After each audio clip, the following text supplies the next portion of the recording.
You're almost the only animal on this planet without fur. Every primate around you has it.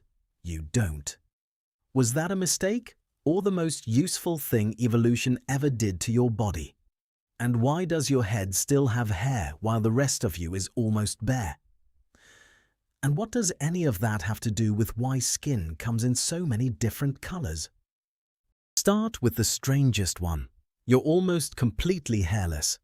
Every other primate isn't. Chimpanzees, gorillas, orangutans all wear a full coat of fur.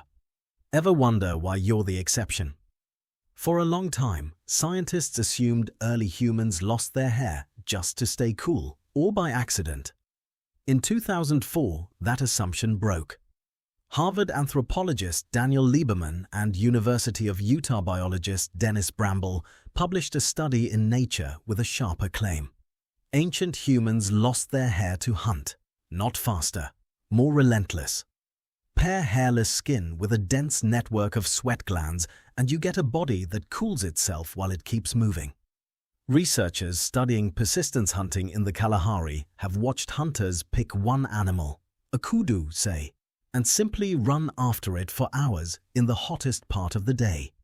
The kudu is faster, no question, but it can't sweat through its skin the way you can. Every sprint spikes its temperature, forcing it to stop and pant. The hunter never has to.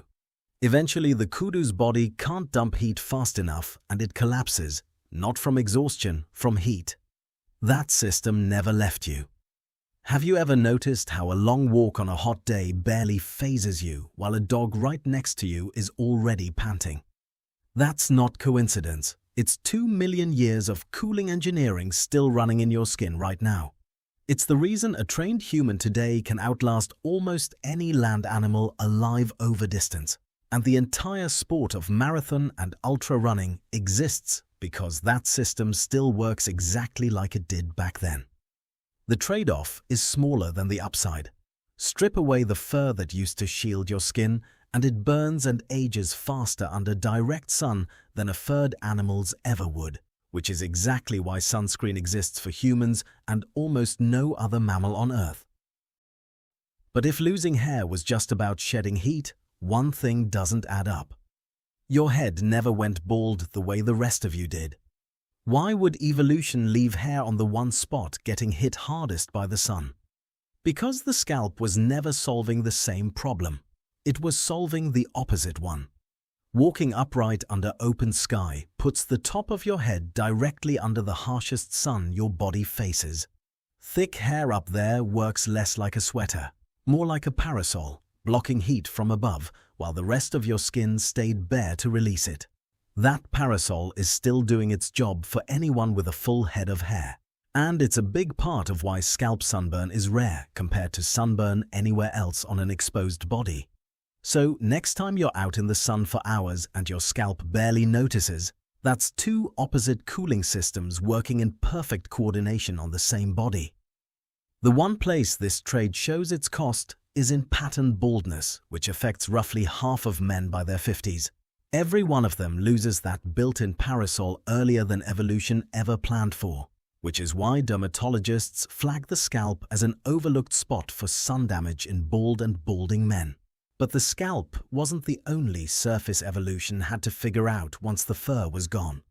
Every centimeter of newly exposed skin needed a solution too. When the fur disappeared, early humans were suddenly standing in open sunlight with nothing between their skin and the sun. UV radiation, the invisible rays in sunlight that pass straight through clouds and glass, is a double-edged sword. The body needs UV to synthesize vitamin D, essential for bone strength, immune function, and hormone regulation.